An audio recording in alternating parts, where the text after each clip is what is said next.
Non, hein? C'est-à-dire que moi, mes petits frères là, il n'y a personne pour s'occuper d'eux. Donc, il faut aller gonfler ta poitrine pour que tu t'occupes d'eux.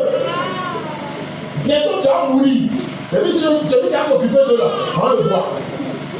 Tu penses que tu es indispensable dans leur vie. Demain, même ils vont réussir là, ta poitrine, tu as gonflé là. Ils vont se foutre de ça.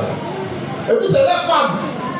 C'est leur femme qui va dire, mais il y a quoi? Ta soeur là, il y a quoi? Est-ce qu'elle connaît votre histoire? Est-ce qu'elle connaît ce que tu as fait? Tu peux te battre mieux que ça. Tu peux te battre mieux que ça. Tu peux faire des choses mieux que ça.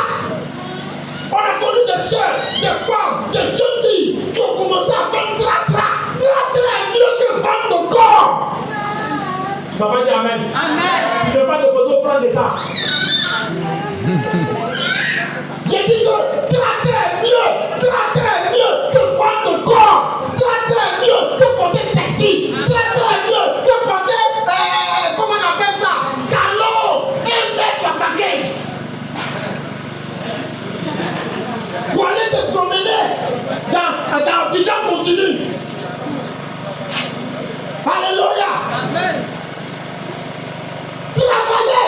Écoute-moi, si ta famille traverse des difficultés, et que tu mets ta main au travail, et que tu mets ta main dans le tra-tra, et que tu mets ta main dans la boue, et que tu dois, en tant que femme, tu te vas soulever, brique.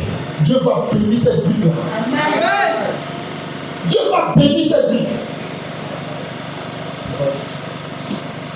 Le Seigneur va bénir. Le Seigneur va t'élever. Le Seigneur va t'ouvrir les portes. Parce qu'il sait que derrière toi, il y a un pays. Derrière toi, il y a des frères. Derrière toi, il y a des sœurs. Il faut laisser les gens qui te font croire qu'ils peuvent venir en aide à ta famille en utilisant ton corps. C'est de l'humiliation. Il ne faut jamais accepter ça. Écoute-moi. Quand tu n'acceptes pas ça, le Seigneur sera ton partenaire et ta maison ne manquera pas de nourriture. Dis-moi Amen. Je te dis la vérité.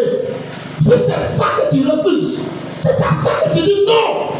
Bien-aimé, même si tu es dans sa maison et que c'est lui qui te loge, et que c'est lui qui a payé la caution, et que c'est lui qui paye le loyer, il n'a qu'à se désengager. Le Dieu de la providence va te conduire sur une terre étrangère que tu ne connais pas. Et il va te bénir. Et il va bénir l'œuvre de tes mains. Alléluia. Oui, accepte l'humiliation. Accepte la frustration. Accepte qu'on sorte tes bagages de la maison parce que tu veux conserver ta dignité. Pour accepter, le Dieu du ciel ne t'abandonnera pas, ni toi, ni ta famille. Alléluia. Amen. Il dit, fais de l'éternel tes délices. Tu comprends? La situation dans laquelle tu te trouves là, dans cette situation, fais de l'éternel tes délices. Il n'a qu'à tes délices, c'est ce que tu aimes, ce que tu veux manger, ce que tu aimes manger là. Fais l'éternel de ça. Il faut le consommer dans cette situation. Consomme-le, il ne te laissera jamais tomber. Amen. Alléluia. Amen. Ne laisse pas les gens te faire croire qu'ils peuvent transformer ta vie. Ils ne peuvent rien faire à ta vie. Écoute-moi, ils vont te donner des miettes. Ils vont te donner des petits potables. Que toi-même tu peux payer. Avec l'homme de tes mains. Avec la position que Dieu va te donner bientôt. Écoute-moi, ce dans quoi tu te trouves actuellement, c'est juste un temps. Juste un temps. Juste un peu de temps. Amen. Quand tu vis ça, tu as l'impression que c'est un rideau épais qui ne peut jamais finir. C'est un tunnel dans lequel tu ne peux jamais arriver au bout. C'est faux. C'est la conception du diable. Il va te faire croire que la pauvreté pour toi sera éternelle. Donc va te livrer à moins que rien. Ma soeur, mon frère, quand tu finis ça, comment tu te sens? Quand tu finis ça, est-ce que tu peux regarder dans le miroir et dire je suis fier de moi? Est-ce que tu peux faire ça? Ou bien tu veux suivre les slogans qui disent ah, ma chère, on ne donne pas conseil à midi, il faut venir le soir. C'est les slogans comme ça que tu veux suivre. Ou bien tu veux faire de l'éternel des délices. Dans la frustration, dans la nature, dans le monde de maison, fais de l'éternel des délices. Alléluia. Amen. Et il te donnera ce que ton cœur désire. Et le Dieu que nous servons là, il nous met à l'épreuve pour un temps, mais il ne nous met pas à l'épreuve tout le temps. Quand tu traverses un moment, tu as l'impression que ce que tu traverses est plus fort que le Dieu que tu pries. C'est fort. Ton Dieu est plus puissant que toutes ces choses. Je veux te rassurer. Le Dieu que nous prions, Adonai que nous prions, Jésus que nous prions, l'Éternel des armées que nous prions, il est puissant pour nous sortir de ces choses. Il dit, recommande ton choix à l'Éternel, mets en lui ta confiance et il agira. Il fera il fera paraître ta justice comme la lumière.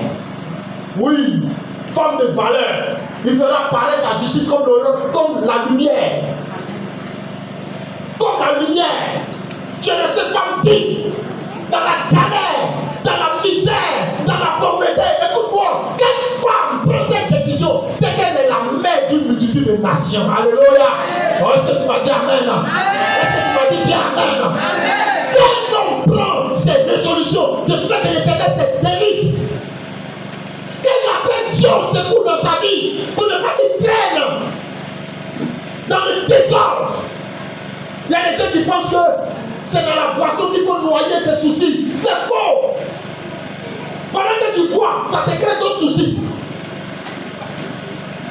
Alléluia. Amen. Quand tu frappes à la porte de la boisson, ça te conduit dans les vices. Ça te conduit dans le déshonneur. Écoute, il y a quelqu'un qui pensait qu'il pouvait noyer ses soucis dans l'alcool. Il boit jusqu'à il est saoulé, mais ses problèmes sont calés. Il a bu, il est saoulé. Ça dit qu'on est en train de le mettre en boîte pour l'envoyer à la maison. Mais ce problème-là, c'est. Écoute, le problème, il n'est pas physique, il est spirituel. C'est dans ton esprit que ça se passe. Laisse boisson. Laisse. Arrête de suivre ceux qui ont boivi la boisson, qui ont boivi les maquis, qui ont boivi les bistrots, qui ont boivi les stupéfiants, la drogue, la cigarette. Il ne faut pas les soutenir quoi. Fais de l'Éternel des délices. Tu comprends ça? Fais de lui des délices. Il faut faire de lui ton camarade. Il faut faire de lui ton ami. Il va te donner des valeurs. Et il va te donner le pays. Le pays. Tu es sans diplôme. Tu te dis non, il n'y a pas de diplôme. Est-ce que vous pouvez travailler? Laisse ça. J'étais dit dimanche passé qu'il y a des chefs d'entreprise qui n'ont pas ils n'ont pas bien mais ils n'ont pas. Mais dans l'entreprise, là, c'est l'intelligence que Dieu leur a donnée qui joue. Hey, tu ne connais pas l'économie, tu ne connais pas mathématiques, mais t'es 1 plus 1 plus 2 plus 3, là, ça gère toute l'entreprise. Et puis toi tu emploies les gens qui ont BTS, les gens qui ont VPC, les gens qui ont doctorat, ils viennent te faire j'ai l'honneur de solliciter auprès de votre bienveillance un emploi. Comment tu es tourné? Ton petit document tu es en train de faire. Il y a quelqu'un qui vient t'écrire pour dire je viens de terminer mes études, je recherche un stage pratique. C'est dans ton truc, tu n'as pas VPC là. Alléluia. Est-ce que tu m'entends? Est-ce que tu m'entends? Il y a des femmes qui ont vendu porc sur la route. Elles ont pris l'argent de porc, bénéfice de porc là, pour envoyer les enfants en Europe. Oui, ça existe. Elle n'a pas envoyé l'enfant en Europe par bateau. Elle envoie en Europe par avion, par la voie légale. Elle a payé tout. Il y a des femmes qui ont vendu poisson, qui ont vendu porc, qui ont envoyé les enfants à l'école et qui ont réussi, qui sont devenus des cadres. On a même de se prostituer. On veut te faire croire que c'est ça qui est bon. On veut te faire croire que c'est ça qui est la mode. On veut te faire croire que c'est ça qui marche vite. Oui, ça marche vite. Mais tu as de fleurir plus vite que l'air. Alléluia.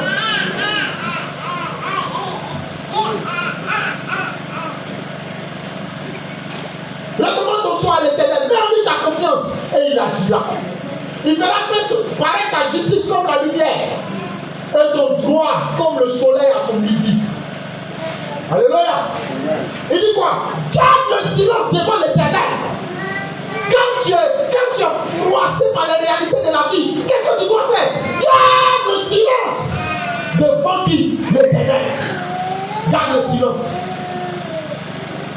Garde le silence. Contemple ton Dieu. Il dit quoi? Et espère en lui.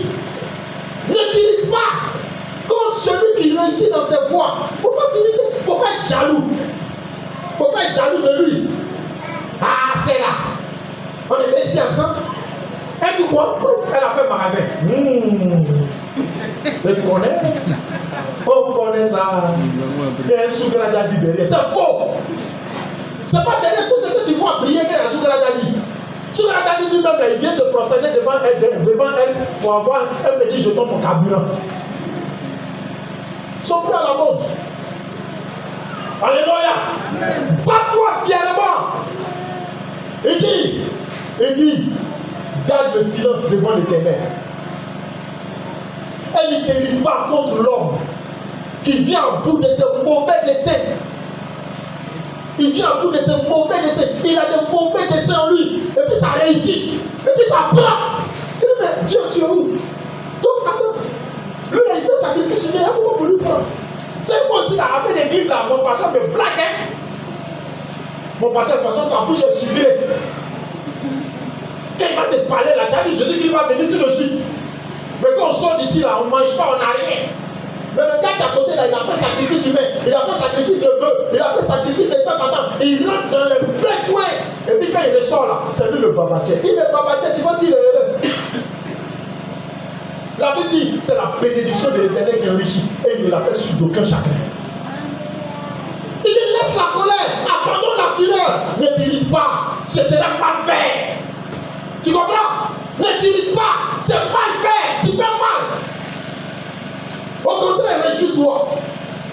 Il dit, car les méchants seront retranchés, ils seront retranchés. C'est pourquoi Moïse a dit, regardez bien ces Égyptiens là, ceux-là, ceux que vous regardez là. Prenez les photos. Parce que dans fin de temps, vous ne les verrez plus jamais. Quand Moïse a dit ça au peuple d'Israël, il dit, ouais, Moïse, toi tu es un faux prophète. Tu mens tellement. Il y a des Égyptiens, il y a des personnes beaucoup. Il y a des personnes baraquées, il y a des personnes armées, ils sont sur des chevaux, ils sont sur des chars. Et puis il dit, ce gros nombre-là, tout ce pays-là, va disparaître. Il va disparaître comment? Alléluia. Écoute-moi. Comment Dieu va faire disparaître les problèmes qui sont devant toi? Ça, c'est pas ton problème. Faut pas te... Quand tu te préoccupes de ça là, il sait bien. Il dit, laisse-moi m'en occuper. Toi, c'est que tu dois faire, prendre la photo. Pour que, qu'elles vont disparaître là. Tu n'as pas croire. Tu vas prendre la photo, puis tu vas regarder. Et puis tu vas dire, lui, le soldat, ça, il a connu les enfants. Il a disparu. Oui, il a disparu. Prends photo pour que tu puisses faire ça. Amen. Il dit les méchants seront retranchés. Les méchants que vous voyez là, ils seront retranchés. Et ceux qui espèrent en l'Éternel posséderont le pays. C'est de ça qu'il s'agit, mes amis. Ceux qui appartiennent à l'Éternel, ceux qui ont pris le temps de dire à Dieu, je souffre, je suis frustré, je suis blessé, mais j'accepte de te suivre. Ceux-là, ils vont posséder le pays. Car la Bible dit à l'Éternel, la terre et tout ce qu'elle appartient, tout ce qu'il appartient, c'est à l'Éternel. C'est pas à Vaudou. Vaudou, tu as fait là, c'est point de temps. Je l'ai dit, c'est qui tu as parti là, c'est point de temps. Mais l'Éternel, il est pour tout le temps. Amen. Tu dois choisir l'Éternel. Tu dois choisir ton Dieu. Et au plus profond de ta détresse, au plus profond de ton humiliation, au plus profond de ta frustration, tu dois compter sur l'Éternel. Alléluia. Alléluia. Amen. Il y a une de mes filles qui rendait son témoignage. Elle dit, papa, je suis passé partout. Je suis allé chez Péticheur dans son dernier retranchement. Et il y avait un gars, il n'a rien vu. Amen, non? Tu vas aller faire, mais tu ne peux rien voir. Parce qu'en ce moment-là, c'est Dieu qui commande les choses. Il contrôle la situation. Alléluia. L'Éternel contrôle la situation. Tu t'en mets. Non, laisse-le finir. Laisse. Laisse. Venez. Là, c'est pour vous. Alléluia. Bon, le message est tellement intéressant. On va t'appuyer. Que Dieu vous bénisse. Il dit quoi? Encore un peu de temps. Encore un peu de temps. Il dit, ma fille, mon fils, accorde un peu de temps. Et le méchant n'est plus. Tu regardes le lieu où il était et il a disparu.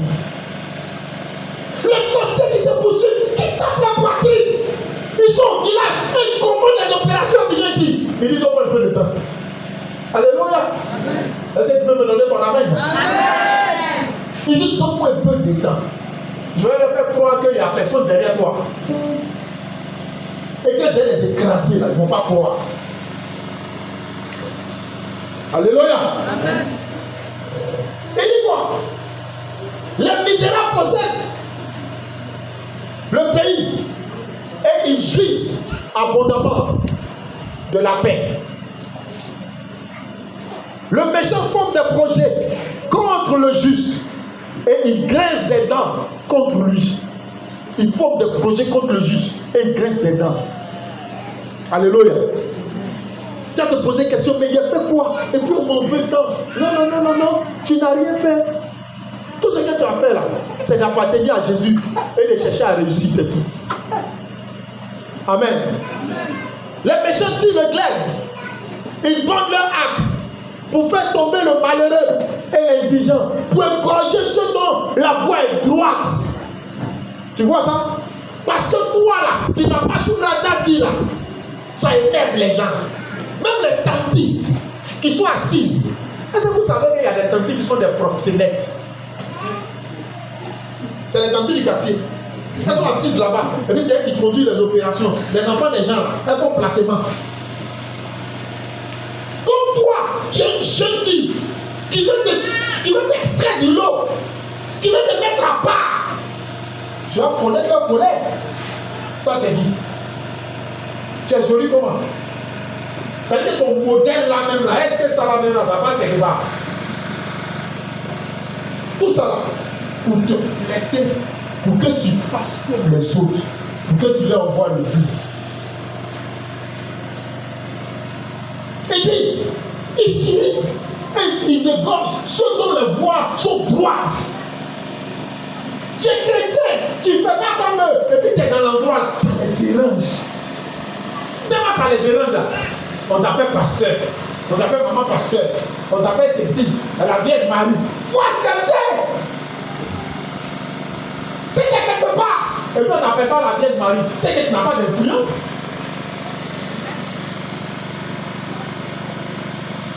Alléluia. Le glaive entre dans leur propre cœur. Et leur acte se brise. Oui, c'est l'Éternel qui fait ça. Il dit, vaut mieux le pain du juste que l'abondance de beaucoup de méchants. Tu comprends ça? Mieux vaut le pain du juste, le 1 kilo de riz du juste. Quand il prépare ça, ça devient beaucoup. Et vous mangez. Vous n'avez même pas encore pris 2 ou 3, vous êtes rassasié. Mais la multitude et l'abondance du méchant, ça ne rassasie jamais. Ils escroquent, mais ils n'ont jamais riche. Ils cherchent à escroquer encore. Ils volent les gens. Ils détruisent l'avenir des gens. Tu vas voir quelqu'un, il se lève, il dit de vendre des reins. Et il va vendre ça à beaucoup de personnes. Lui, les gens disent comment? Il va, sa vie, ça va finir comment? C'est Dieu que la Bible parle ici. Donc, toi, en tant qu'enfant de Dieu, il ne faut pas venir, tu as vendre, tu es en train de vendre. Hein? Tu vends lui. Et puis, la balance là, c'est toi qui vois. Le client ne voit pas. Tu baisses celui-là de là, ça arrive 0,95 kg. C'est même pas arrivé 1 kg. Et puis tu prends l'argent de 1 kg. Toi, tu as vu.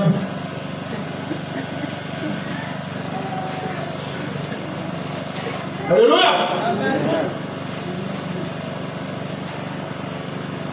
Mieux vaut le peu du juste, le peu du juste, le peu du juste. C'est beaucoup. Que la multitude d'un escroc patenté. Il y a des gens là, ils font blanchissement d'argent, même d'église.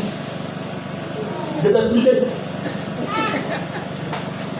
Ils ne sont pas escroqués. C'est-à-dire qu'il a escroqué quelqu'un